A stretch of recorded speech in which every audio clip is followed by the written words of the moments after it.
नमस्कार दोस्तों, साल 1686 British East India Company Mughal empire के खिलाफ जंग छेड़ देती है। उस वक्त गद्दी पर बैठे थे औरंगजेब और इस जंग को एक बहुत बड़ी बेवकूफी बताया जाता है क्योंकि ईस्ट इंडिया कंपनी की आर्मी मुगलों की आर्मी के कंपैरिजन में बहुत कमजोर थी, छोटी थी। तो ये कोई हैरानी की बात नहीं है कि बहुत ही आसानी से मुगलों ने ईस्ट इंडिया कंपनी को हरा दिया। इंडिया में मौजूद कंपनी की फैक्ट्रीज को जब्त कर लिया गया, ढेर सारे EIC के ऑफिशियल्स को अरेस्ट कर लिया गया और जो गवर्नर थे कंपनी के उस वक्त उन्हें घुटने टेकने पड़े औरंगजेब के सामने। इसके बावजूद भी करीब 300 सालों बाद ईस्ट इंडिया कंपनी ने, इसे एक फॉरेन कंपनी ने पूरे इंडियन सब कॉन्टिनेंट पर अपना कब्जा जमा लिया। आज जितनी भी बड़ी से बड़ी कंपनीज आपके दिमाग में आती हैं, एप्पल, गूगल, फेसबुक, ये ईस्ट इंडिया कंपनी इन सारी कंपनी से ज्यादा बड़ी बन गई थी और ज्यादा ताकतवर भी। कैसे पॉसिबल हो पाया ये? आइए समझने की कोशिश करते हैं आज के इस वीडियो में।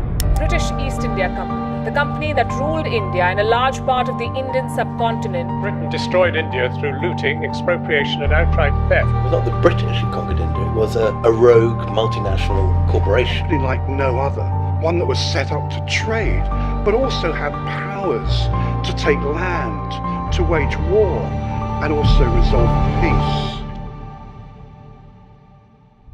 हमारी कहानी की शुरुआत होती है दोस्तों साल 1600 में, जब ईस्ट इंडिया कंपनी की स्थापना करी जाती है कुछ मर्चेंट्स के द्वारा। ये एक जॉइंट स्टॉक कंपनी थी, यानी इसका बिजनेस शेयर होल्डर्स के द्वारा ओन किया जाता था और शुरुआत में इसके सिर्फ 125 शेयर होल्डर्स थे जिन्होंने साथ में मिलकर 70,000 पाउंड रेज किया एज कैपिटल। इस कंपनी को बनाने के पीछे मकसद था मसालों की ट्रेडिंग करना, स्पाइसेस में ट्रेडिंग करना, साउथ ईस्ट एशिया के स्पाइस आइलैंड्स में जाकर। अगले साल 1601 में ईस्ट इंडिया कंपनी अपने पहले सफर पर निकलती है और इंडोनेशिया में जाकर 2 फैक्ट्री सेटअप करती है। उस जमाने में इंडोनेशिया के इन आइलैंड्स पर ऑलरेडी स्पेनिश और पोर्चुगीज ट्रेडर्स काम करने लग रहे थे। साथ ही साथ डच ट्रेडर्स ने भी रिसेंटली उसी रीजन में ट्रेडिंग शुरू करी थी। ये डच कंपनी इंग्लिश कंपनी के कंपैरिजन में ज्यादा प्रॉफिटेबल निकलती है, इनके पास ज्यादा पैसा होता है और बेहतर आर्मी भी होती है। समय के साथ साथ ये उस एरिया में डोमिनेंट पावर बन जाते हैं और British East India company realise करती है कि हमें अपना धंधा कहीं और करना पड़ेगा, इन डच लोगों ने हमारे लिए कोई जगह नहीं छोड़ी। कॉन्फ्लिक्ट अवॉइड करने के लिए ये और जगहें ढूंढते हैं और इनकी नजर इंडिया पर पड़ती है। इंडिया में भी बहुत से स्पाइसेस और टेक्सटाइल्स थी। तो साल 1608 में EIC के मर्चेंट्स इंडिया पहुंचते हैं और लैंड करते हैं आज के दिन के गुजरात में सूरत शहर पर। देश पर मुगलों का राज था और मुगलों की जो आर्मी थी 4 मिलियन आर्म्ड लोगों की आर्मी थी, बहुत ही ताकतवर थी। कंपनी के ऑफिशियल्स जानते थे कि इनसे लड़ने का कोई फायदा नहीं है, यहाँ पर दोस्ती बनाने की कोशिश करते हैं ताकि ये लोग हमें यहाँ पर ट्रेडिंग करने दें। जो भी यहाँ पर लोकल महाराजा शहंशाह मौजूद है उसे थोड़ा अपीस करने की कोशिश करते हैं। तो उस जहाज के जो कैप्टन थे, कैप्टन विलियम हॉकिंस, वो जहाज से उतरते हैं और एक बड़ा लंबा सफर तय करते हैं आगरा तक, जो कि मुगलों की कैपिटल थी उस वक्त। वहां पहुंचकर वो मिलते हैं मुगल एम्परर जहांगीर से, बात करने की कोशिश करते हैं कि प्लीज हमें परमिशन दे दो फैक्ट्री सेटअप करने की, हम भी ट्रेडिंग करना चाहते हैं सूरत में। लेकिन जहांगीर इस परमिशन को देने से मना कर देते हैं। इसके पीछे एक सिंपल रीजन ये था कि सूरत में उस वक्त पोर्चुगीज ट्रेडर्स मौजूद थे और पोर्चुगीज ट्रेडर्स के अच्छे रिलेशंस थे मुगलों के साथ। तो कोई रीजन नहीं था जहांगीर के लिए उनके कॉम्पिटिटर इंग्लिश ब्रिटिश लोगों को जगह दे यहाँ पर। तो EIC के ऑफिशियल सोचते हैं कि मुगल टेरिटरी में हमें जगह नहीं मिल पाई तो इंडिया के किसी और हिस्से में जाकर कोशिश करते हैं जहां पर इनकी टेरिटरी नहीं हो, जहां पर किसी और राजा का शासन हो। साल 1611 में इनकी एक कोशिश सक्सेसफुल प्रूव होती है जब आंध्र प्रदेश के मछलीपट्टनम में अपनी ये पहली फैक्ट्री खड़ी करते हैं। वहां के जो लोकल राजा थे उन्होंने परमिशन दे दी थी। अगले कुछ सालों में ईस्ट इंडिया कंपनी और फैक्ट्रीज एस्टैब्लिश करती है और अपनी पकड़ मजबूत बनाने की कोशिश करती है इंडियन सब कॉन्टिनेंट पर। ऐसा करते वक्त कॉन्स्टेंटली कॉन्फ्लिक्ट की ये सिचुएशन में आ जाते हैं बाकी और यूरोपियन ट्रेडर्स के साथ। साल 1612 में ये वापस सूरत जाते हैं और वहां पर पोर्चुगीज के खिलाफ जंग छेड़ देते हैं। बैटल ऑफ स्वाली इसे कहा जाता है और पोर्चुगीज लोग हार जाते हैं। इसके बाद से पोर्चुगीज का जो इन्फ्लुएंस होता है वो बहुत घट जाता है और मोस्टली गोवा के आसपास तक रिस्ट्रिक्ट रह जाता है। ईस्ट इंडिया कंपनी सबसे बड़ी खिलाड़ी बन जाती है इंडियन सब कॉन्टिनेंट की। इस जीत के कुछ ही टाइम बाद साल 1615 में ईस्ट इंडिया कंपनी रिक्वेस्ट करती है इंग्लिश किंग जेम्स I को कि इस बारी वो अपनी तरफ से एक रॉयल रिप्रेजेंटेटिव भेजे मुगल राजा को। अगर वो कोशिश करेंगे तो शायद इस बारी ये मुगल शहंशाह मान जाएंगे। तो इंग्लिश क्राउन की तरफ से सर थॉमस रो को भेजा जाता है जो कि एक डिप्लोमेट होते हैं। ये वो कर दिखाते हैं जो हॉकिंस नहीं कर पाए थे। जहांगीर से जब ये मिलते हैं तो उनको कई बड़े बड़े शानदार तोहफे देते हैं और जहांगीर उन तोहफों को देखकर इंप्रेस हो जाते हैं और इसीलिए जहांगीर एक शाही फरमान इशू करते हैं, एक रॉयल ऑर्डर जो कहता है कि इंग्लिश लोगों को अब परमिशन दी जाती है कि सूरत में अपनी वो फैक्ट्रीज बना सके। इतना ही नहीं, कुछ एक्सक्लूसिव राइट्स भी दे दिए जाते हैं ईस्ट इंडिया कंपनी को कि कुछ कुछ टेरिटरीज में सिर्फ ईस्ट इंडिया कंपनी ही ट्रेडिंग कर सकती है और इसके बदले एक एनुअल पेमेंट उन्हें देनी पड़ेगी मुगल शहंशाह को। इसके बाद ईस्ट इंडिया कंपनी की फैक्ट्री फाइनली जाकर खड़ी होती है सूरत में और अगले कुछ दशकों में कई और फैक्ट्रीज एस्टैब्लिश करी जाती है। मद्रास, अहमदाबाद, बॉम्बे, आगरा, पटना। कंपनी का धंधा बहुत अच्छा चलता है, काफी मुनाफा कमाते हैं ये कॉटन, इंडिगो, सिल्क, सॉल्ट और बाद में ओपियम और टी जैसी चीजों में ट्रेडिंग करके। जिन शहरों में इनकी फैक्ट्रीज लगी थी उन शहरों में इकोनॉमिक प्रॉस्पेरिटी देखने को मिलती है और लोग आकर्षित होते हैं उन शहरों की तरफ। कंपनी की धीरे धीरे इन जगहों में मोनोपोली बन जाती है। ये फोर्टिफाइड बेसिस भी बनाने शुरू कर देते हैं। अभी तक ज्यादातर फैक्ट्रीज ईस्ट इंडिया कंपनी की वेस्टर्न और south eastern coast of Indian subcontinent में थी। अब ये चाह रहे थे कि मुगल टेरिटरीज के सारे इलाकों पर ये अपनी फैक्ट्रीज बना सके, स्पेशली ईस्ट में, बंगाल में। उस वक्त बंगाल का मतलब था आज के दिन का West Bengal plus Bangladesh plus Bihar plus Orissa. Commercially बहुत ही सक्सेसफुल रीजन इसे माना जाता था उस टाइम में भी। कंपनी के एम्बिशंस बहुत बड़े थे। कंपनी अब पॉलिटिकल पावर भी चाहती थी अपने हाथों में। इसके पीछे सिंपल रीजन था ताकि ट्रेडिंग आसान बन सके, बाकी जो भी कॉम्पिटिटर्स आए उन्हें आसानी से हटाया जा सके। तो ये जाकर अपने इंग्लिश किंग से रिक्वेस्ट करते हैं कि प्लीज हमें हमारी पावर्स बढ़ा दो, हम और मुनाफा जनरेट कर पाएंगे। तो साल 1670 के अराउंड उस वक्त के जो इंग्लिश किंग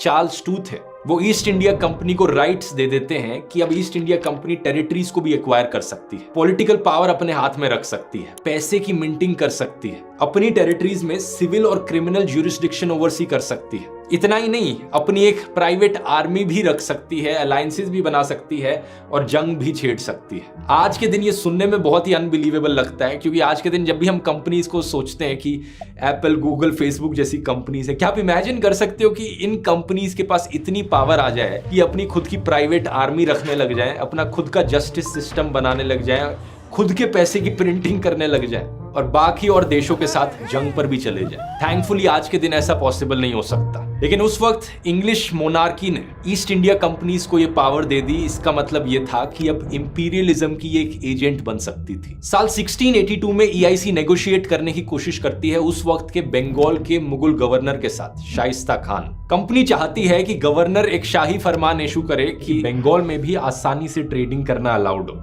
इस पॉइंट ऑफ टाइम पर कंपनी की ऑलरेडी कुछ प्रेजेंस थी बंगाल में, लेकिन वो ट्रेडिंग राइट्स चाहते थे और टैक्स कट्स चाहते थे जिससे कि ट्रेडिंग करना और आसान हो सके। उस वक्त नए मुगल शहंशाह गद्दी पर थे, औरंगजेब। जब वो ईस्ट इंडिया कंपनी की इस रिक्वेस्ट को सुनते हैं तो उन्हें लगता है कि कितने एरोगेंट हैं, इतनी फैक्ट्रीज बनाने के बाद भी इन्हें चैन नहीं मिला, अब ये चाहते हैं बंगाल में भी अपनी फैक्ट्रीज बनाए। वो साफ साफ मना कर देते हैं। उस समय में ईस्ट इंडिया कंपनी के गवर्नर थे जोसिया चाइल्ड। वो औरंगजेब के इस फैसले से बिल्कुल भी खुश नहीं हुए। अपनी एरोगेंस में आकर कि अभी अभी उन्हें पावर मिली थी ईस्ट इंडिया कंपनी को कि अपनी खुद की आर्मी रख सकते हैं, ये अब जंग छेड़ देते हैं मुगलों के खिलाफ। यह होता है साल 1686 में और इसी की बात मैंने वीडियो के शुरू में करी थी। बड़ी ही बेवकूफी वाली बात होती है ये ईस्ट इंडिया कंपनी के पर्सपेक्टिव से देखा जाए तो, क्योंकि उनकी आर्मी किसी भी लायक नहीं होती मुगलों की आर्मी के सामने। बुरी तरीके से ईस्ट इंडिया कंपनी ये जंग हार जाती है। जोसिया चाइल्ड को घुटनों पर टिकना पड़ता है, माफी मांगनी पड़ती है औरंगजेब से। एक हिस्टोरिकल पेंटिंग भी है इस सीन की, वैसे यहाँ पर आप स्क्रीन पर देख सकते हैं। औरंगजेब एक्चुअली में माफ कर देते हैं ईस्ट इंडिया कंपनी को, लेकिन उन पर एक फाइन लगाते हैं 1.5 लाख रुपए का। उस वक्त 1.5 लाख रुपए का मतलब था आज के 35 करोड़ रुपए। इस फाइन के बाद ईस्ट इंडिया कंपनी की जो ट्रेडिंग प्रिविलेजेस थी उन्हें वापस रिस्टोर कर दिया जाता है और इनकी जो फैक्ट्रीज जब्त करी गई थी वो भी वापस दे दी जाती है। कंपनी के ऑफिशियल्स में बहुत पेशेंस था, वो चुपचाप शांति से काम करते रहते हैं अपनी लिमिट्स में रहकर, लेकिन अंदर अंदर से ही वो सही मौके का इंतजार कर रहे होते हैं। एक ऐसा मौका मिले जब हम बंगाल में भी अपनी फैक्ट्रीज बना पाए और बंगाल पर अपनी पकड़ मजबूत कर पाए। मौका इन्हें मिलता है साल 1707 में जब औरंगजेब का देहांत हो जाता है। औरंगजेब के मरने के बाद मुगल एम्पायर बड़ा कमजोर पड़ जाता है। कॉन्स्टेंटली पावर स्ट्रगल्स देखने को मिलते हैं। इन फाइटिंग होती है मुगलों के बीच में कि कौन गद्दी पर बैठेगा, सब एक दूसरे से लड़ने लगते हैं। और ऐसे में जो लोकल नवाब्स थे, जो लोकल राजा थे और जमींदार थे, वो अपने अपने रीजन्स पर अपना खुद का कंट्रोल जमा लेते हैं, मुगल एम्पायर से अलग हो। इसी समय के बाद मराठास, राजपूत्स, जाट्स, रोहिलास, ये सब एज रीजनल पावर्स उभर कर आते हैं। मराठा एम्पायर की शुरुआत एक्चुअली कई साल पहले ही हो चुकी थी और औरंगजेब के टाइम में भी मराठास एक्चुअली में मुगलों के लिए खतरा थे। 1680 और 1758 के बीच में कई मराठा मुगल वॉर्स लड़ी गई, लेकिन औरंगजेब के मरने के बाद मराठास ने आसानी से मुगलों की फोर्सेस को हराया और अपनी टेरिटरी को नॉर्थ में एक्सटेंड कर लिया। इसी बीच मुगलों को एक नया खतरा आता है पर्शियंस से। साल 1739 में Persian ruler Nadir Shah India पर हमला करते हैं और बहुत सा खजाना लूटकर वापस चले जाते हैं। इसकी बात मैंने कोहिनूर वाले वीडियो में भी करी थी। फिर कुछ साल बाद 1748 में अहमद शाह दुर्रानी जो अफगान रूलर थे वो मुगल टेरिटरी में इन्वेड करते हैं। मुगल फोर्सेस राजपूत और सिख्स के साथ मिलकर नादिर शाह को हरा देती है। लेकिन मुगल एम्पायर में फाइनेंशियल प्रॉब्लम्स भी देखने को मिलती हैं इतनी सारी वॉर्स लड़ने के बाद। जो रीजनल गवर्नर्स अपना पोर्शन रेवेन्यू पे कर रहे थे सेंट्रल मुगल सरकार को, वो पे करना बंद कर देते हैं और इंडियन सब कॉन्टिनेंट डिसेंट्रलाइज हो जाता है अलग अलग रीजन्स। इन सब के बीच ईस्ट इंडिया कंपनी अपने आप पर फोकस कर रही थी। वो नई टेक्नोलॉजी में इन्वेस्ट कर रही थी, नई फैक्ट्रीज खड़ी कर रही थी और ग्रेट ब्रिटेन से और लोगों को बुलाया जा रहा था जो आर्मी के लोग थे कि आओ ईस्ट इंडिया कंपनी की प्राइवेट आर्मी का हिस्सा बनो। अपनी प्राइवेट आर्मी को और मजबूत कर रही थी। बहुत से लोकल इंडियंस को भी एक्चुअली में ट्रेनिंग देनी शुरू कर दी थी ईस्ट इंडिया कंपनी ने और पैसे के लिए लोकल इंडियंस भी काम कर लेते थे ईस्ट इंडिया के लिए और आर्मी का हिस्सा बन जाते थे। ये इंडियंस जो ईस्ट इंडिया कंपनी की आर्मी का हिस्सा थे इन्हें सिपॉयस करके बुलाया जाता था। इसी समय के बीच जैसे जैसे ये नए मुगल राजा गद्दी पर आ रहे थे जा रहे थे, ईस्ट इंडिया कंपनी प्रेशर बनाकर रख रही थी, अपनी कोशिश जारी रख रही थी कि हमें ट्रेडिंग प्रिविलेजेस दी जाएं बंगाल में। नेगोशिएट करने की कोशिश करती नए राजाओं के साथ, मैनिपुलेट करने की कोशिश करती उन्हें और फाइनली जाकर साल 1717 में उस वक्त के मुगल एम्परर फारूक सियर ने एक फरमान जारी कर दिया कि tax free monopoly trading rights दिए जाएं ईस्ट इंडिया कंपनी को बंगाल में। इतना ही नहीं, इन नए कानूनों के अकॉर्डिंग ईस्ट इंडिया कंपनी एक दस्तक भी इशू कर सकती थी। एक तरीके का ट्रेड परमिट था ये, जिससे सारी कस्टम ड्यूटीज और ट्रांजिट ड्यूटीज वेव ऑफ करी जा सकती थी ईस्ट इंडिया कंपनी के सामान पर। कंपनी के लिए ये चीज एक बहुत बड़ी जीत थी। ना सिर्फ इन्हें बंगाल में फैक्ट्रीज एस्टेब्लिश करने की परमिशन मिल पाई, बल्कि इन्होंने इस दस्तक सिस्टम को अपने पर्सनल गेन के लिए इस्तेमाल करना शुरू कर दिया। इस स्पेशल ट्रेड परमिट की मदद से ये कोई टैक्सेस नहीं पे करते थे और इसका मतलब ये था कि जो भी रेवेन्यू बंगाल से आने लग रहा था मुगल हुकूमत के लिए, वो रेवेन्यू चला गया। फाइनेंशियल प्रॉब्लम्स और ज्यादा बढ़ गई मुगल एम्पायर के लिए। कुछ महीनों बाद साल 1717 में ही जो फॉर्मर मुगल गवर्नर रहे थे बंगाल के, मुर्शिद कुली खान, उन्होंने कहा बाढ़ में जाए ये मुगल एम्पायर, ये बंगाल जो है ये मेरे कंट्रोल में है और अब मैं पूरे बंगाल का नवाब बन जाता हूँ। मुर्शिद कुली खान ने देखा कि एक्चुअली में EIC यहाँ पर क्या खेल खेलने लग रही है और इन्होंने EIC से जाकर कहा कि ये सब नहीं चलेगा, तुम्हें अपना टैक्स तो पे करना ही पड़ेगा। EIC ऑफिशियल्स का कहना था कि ये बड़ी अनफेयर डिमांड है, ये सही नहीं है हमारे साथ जो हो रहा है, ये बंगाली नवाब अपने आप को क्या समझ रहे हैं। और फिर ईस्ट इंडिया कंपनी ने डिसाइड किया कि इन्हें लोकल पॉलिटिक्स में इन्वॉल्व होना पड़ेगा अपने फायदे के लिए। अब कहानी में आगे बढ़ने से पहले दोस्तों हमें यह समझना जरूरी है कि इस समय के दौरान, जिस समय मुगल एम्पायर धीरे धीरे कमजोर पड़ रहा था, इंडिया में कई सारी चीजें साथ साथ हो रही थी। ब्रिटिश ईस्ट इंडिया कंपनी के जो और यूरोपियन कॉम्पिटिटर्स थे जैसे कि डच और डैनिश, वो भी इस चीज का फायदा उठा रहे थे कि मुगल एम्पायर कमजोर पड़ रहा है। वो भी इंडियन सब कॉन्टिनेंट में आकर अपना धंधा चला रहे थे। इसी बीच फ्रेंच यहाँ पर नए खिलाड़ियों की तरह उभर कर आए जो इंडिया में एंटर किए। ये सारी यूरोपियन पावर्स अपना इन्फ्लुएंस एक्सपैंड करना चाह रही थी और इंडिया की टेरिटरी पर अपना कब्जा जमाना चाह रही। तो जाहिर सी बात है ब्रिटिश ईस्ट इंडिया कंपनी भी यही करना चाह रही थी। फ्रेंच ने बड़ी जल्दी से अपना इलाका जमाया इंडिया में जब उन्होंने कॉलोनीज एस्टैब्लिश करी पौंडीचेरी में और बंगाल में चंद्रनगौर में। मिड 1700s तक ब्रिटिश और फ्रेंच ये दो डोमिनेंट यूरोपियन पावर्स बन चुकी थी इंडियन सब कॉन्टिनेंट में। अर्ली 1740s में एक फ्रेंच लीडर थे जोसेफ फ्रांसवा डुप्लेक्स। ये फ्रेंच इंडियन टेरिटरीज के गवर्नर जनरल थे और ये चाहते थे इंडिया में एक फ्रेंच एम्पायर बनाना। जैसे जैसे इन बाकी यूरोपियन ताकतों की मोटिवेशंस बदली, ईस्ट इंडिया कंपनी की भी मोटिवेशंस बदली। फ्रांस और ब्रिटेन के बीच में ऑलरेडी काफी दुश्मनी थी। 1740 और 1748 के बीच में इन्होंने वॉर ऑफ ऑस्ट्रियन सक्सेशन लड़ी थी यूरोप में। इसके कुछ ही टाइम बाद 1756 में एक 7 years वॉर लड़ी गई इन दोनों कंट्रीज के बीच में, जब ये दोनों पावर्स नॉर्थ अमेरिका में अपने कंट्रोल को बढ़ाने की कोशिश कर रही थी। फ्रांस और ब्रिटेन के बीच में दुश्मनी इतनी ज्यादा थी कि ना सिर्फ इन्होंने यूरोप में जंग लड़ी, नॉर्थ अमेरिका में जंग लड़ी, बल्कि इंडिया में भी जंग लड़ी। 1746 और 1763 के बीच में कर्नाटिक वॉर्स लड़ी गई सदर्न इंडिया में। इन वॉर्स में एक्चुअली में इंग्लैंड की जीत हुई और फ्रेंच अपना पॉलिटिकल इन्फ्लुएंस लूज कर गए। सिर्फ पौंडीचेरी और चंद्रनगौर की टेरिटरीज उनके अंडर रही। लेकिन इंटरेस्टिंग चीज ये है जाननी दोस्तों कि जो उस वक्त के इंडियन राजा महाराजा थे उन पर क्या क्या असर पड़ा जब ब्रिटिश और फ्रेंच लोग इंडिया में एक दूसरे से लड़ रहे थे। तो ये लोकल इंडियन रूलर्स भी एक दूसरे के साथ लड़ने लग रहे थे गद्दी के लिए। इन्होंने देखा कि इन यूरोपियन लोगों के पास आर्मी काफी अच्छी है, हाईली ट्रेन्ड सोल्जर्स हैं, डिसिप्लिन्ड लोग हैं, क्यों ना हम इनके साथ अलायंसेस बनाएं और अपने दुश्मनों के खिलाफ इनको इस्तेमाल करें। लेकिन इन इंडियन राजाओं ने ये नहीं सोचा कि इनकी मदद लेने का मतलब है कि इन पर हम डिपेंडेंट हो जाएंगे, ये हमारी पॉलिटिक्स में इंटरफेयर करने लग जाएंगे और हमारी ही पावर इससे कम हो जाएगी। ऊपर से यूरोपियन ताकतें भी यही कर सकती थी, किसी इंडियन राजा के ऑपोजिशन लीडर को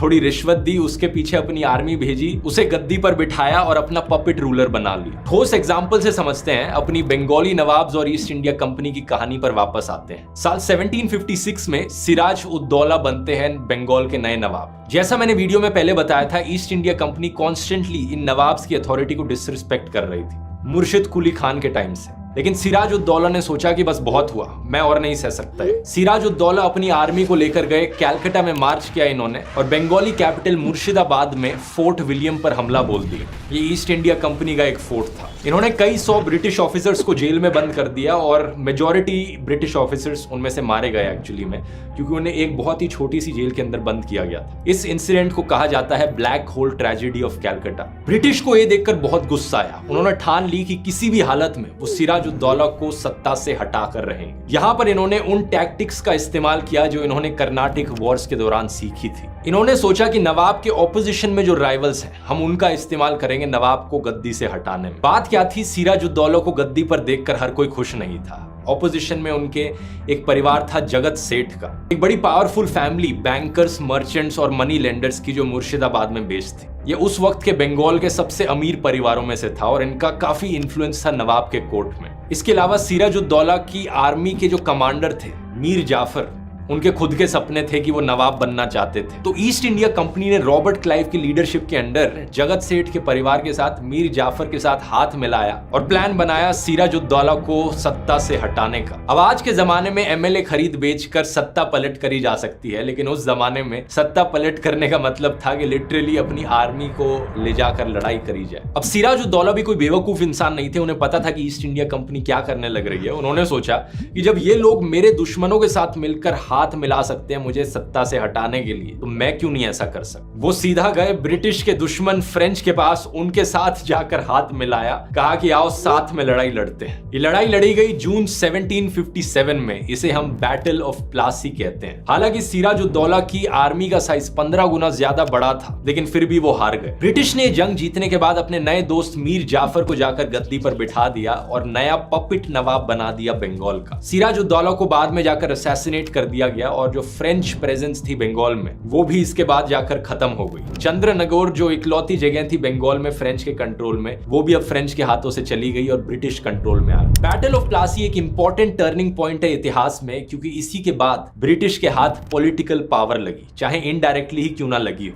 कुछ सालों बाद जाकर जो इन्होंने अपना पपिट नवाब बिठाया था मीर जाफर, उसकी भी डिसएग्रीमेंट्स होने लगी ईस्ट इंडिया कंपनी के साथ। ब्रिटिश ने जितनी उम्मीद लगाई थी उतना पपिट नहीं बन रहा था ये नवाब। इसने एक्चुअली में जाकर डच ईस्ट इंडिया कंपनी के साथ अलायंस करी, ये कोशिश करी कि किसी तरीके से ईआईसी को हरा दिया जाए और ये इन्हें बाहर निकाला जाए यहाँ से। ईस्ट इंडिया कंपनी को जैसे ही इसकी भनक पड़ी, उन्होंने मीर जाफर को गद्दी से हटाया और उसके सन इन लॉ मीर कासिम को नया नवाब बना दिया बंगाल का। एक बार फिर से कंपनी की ये उम्मीद थी कि ये पपिट नवाब बनेगा, हमारे इशारों पर नाचेगा। कासिम बंगाल के नए नवाब बने 1761 में, लेकिन हमेशा की तरह इनके भी डिसएग्रीमेंट्स हुए ईस्ट इंडिया कंपनी के साथ। इन्होंने देखा कि ये कंपनी कैसे अपनी पावर्स का मिसयूज करने लग रही है। इन्होंने डिसाइड किया कि बहुत हो गया, अब मैं भी ब्रिटिश से आजादी चाहता हूं। तो 1763 में एक्चुअली में अपनी आर्मी को ले गए ब्रिटिश फोर्सेस के साथ जंग पर, लेकिन इस पॉइंट ऑफ टाइम तक ब्रिटिश फोर्सेस बहुत ताकतवर बन चुकी थी। उन्होंने मीर कासिम को हरा दिया। ब्रिटिश ने फिर मीर कासिम को गद्दी से हटाया और मीर जाफर को दोबारा से बुलाया कि भाई तुम दोबारा से आ जाओ, हम तुम्हें दूसरा मौका दे रहे हैं, नवाब की गद्दी पर बिठा रहे हैं, लेकिन इस बारी ढंग से पपिट रूलर बने रहना।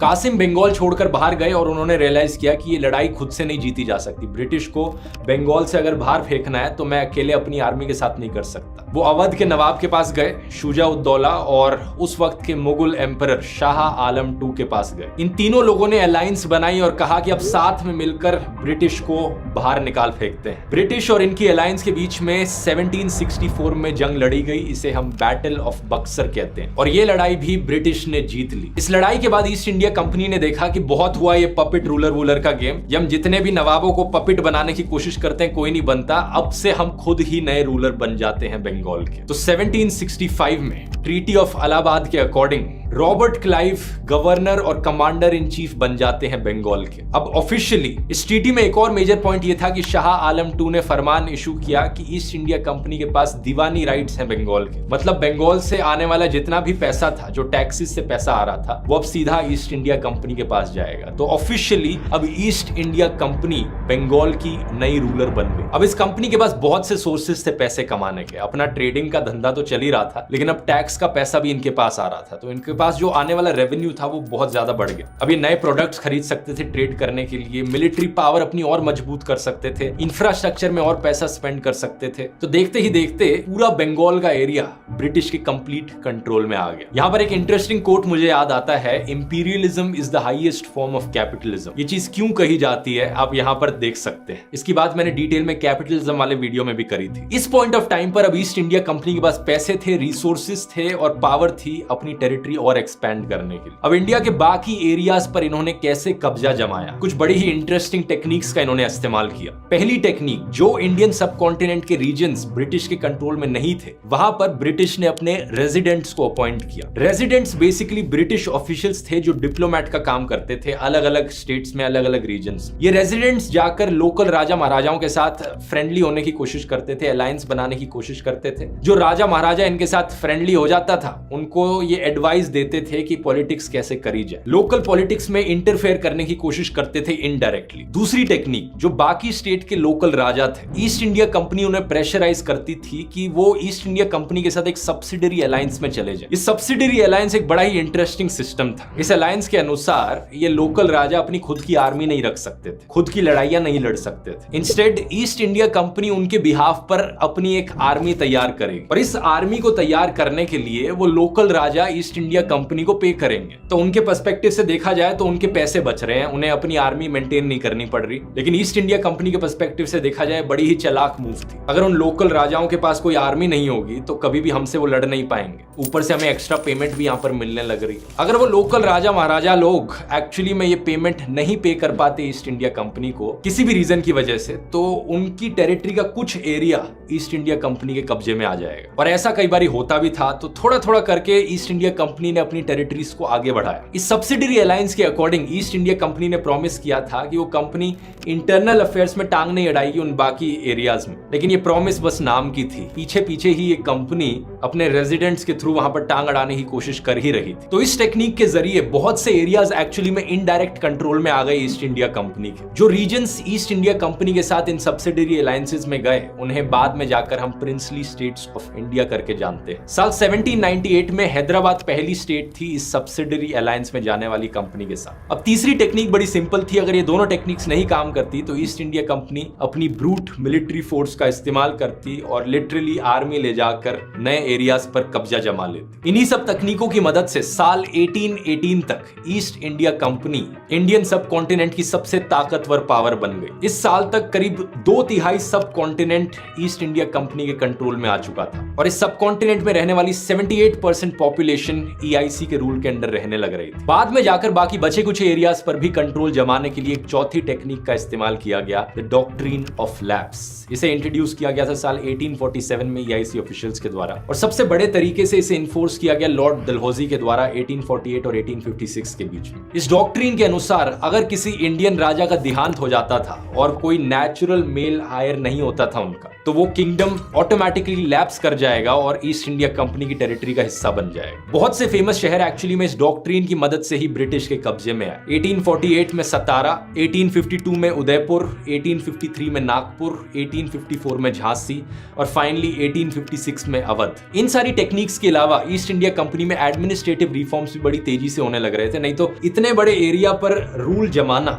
इससे पहले कई राजा महाराजाओं ने कर लिया था, लेकिन वो सस्टेन नहीं कर पाए थे उस रूल को। कंपनी कॉन्स्टेंटली रिफॉर्म्स करती गई ताकि आसानी से रेगुलेट कर पाए वो देश की अलग अलग टेरिटरीज को। For example regulating act of 1773 जिसने गवर्नर जनरल ऑफ बंगाल की पोस्ट क्रिएट करी। वॉरेन हेस्टिंग्स पहले गवर्नर जनरल बने बंगाल के। इसकी मदद से रूल करना और आसान हो गया। अर्ली 1800s में आखिरी बड़ी ताकतें जो ब्रिटिश के अलावा बची थी इंडियन सब कॉन्टिनेंट में, वो थी मराठा एम्पायर और मैसूर किंगडम। इन दोनों को ईस्ट इंडिया कंपनी ने कैसे हराया, ये बड़ी ही इंटरेस्टिंग कहानी है। इस पर अपना एक अलग से वीडियो बन सकता है, तो कभी और किसी वीडियो में बात करेंगे। लेकिन डॉक्ट्रिन ऑफ लैप्स के बाद रिवोल्ट ऑफ 1857 होती है, जिसे फर्स्ट वॉर ऑफ इंडिपेंडेंस कहा जाता है। हालांकि इंडियन रेवोल्यूशनरीज इस जंग को हार जाते हैं, लेकिन गवर्नमेंट ऑफ इंडिया एक्ट 1858 के according British government east India company को नेशनलाइज कर देती है। सारी टेरिटरीज, मिलिट्री फोर्सेस और जितनी भी दौलत थी ईस्ट इंडिया कंपनी के पास, वो ब्रिटिश गवर्नमेंट के पास चली जाती है। इस पॉइंट ऑफ टाइम से ईस्ट इंडिया कंपनी का रूल खत्म होता है और ब्रिटिश राज की शुरुआत होती है। 1874 में इस कंपनी को फाइनली जाकर डिसॉल्व कर दिया जाता है। मुगल एम्पायर का अंत भी 1857 के बाद हो जाता है, जब आखिरी एम्परर बहादुर शाह जफर को बर्मा भेज दिया जाता है और जितने भी सक्सेसर्स आने थे उनके, उन सबको मार दिया जाता है। तो ये थी बड़ी ही दिलचस्प कहानी दोस्तों, दुनिया की one of the most powerful companies की। वीडियो अच्छा लगा तो बाकी और हिस्ट्री रिलेटेड वीडियोस भी इस प्लेलिस्ट में आप देख सकते हो क्लिक करके। मिलते हैं अगले वीडियो में। बहुत बहुत धन्यवाद।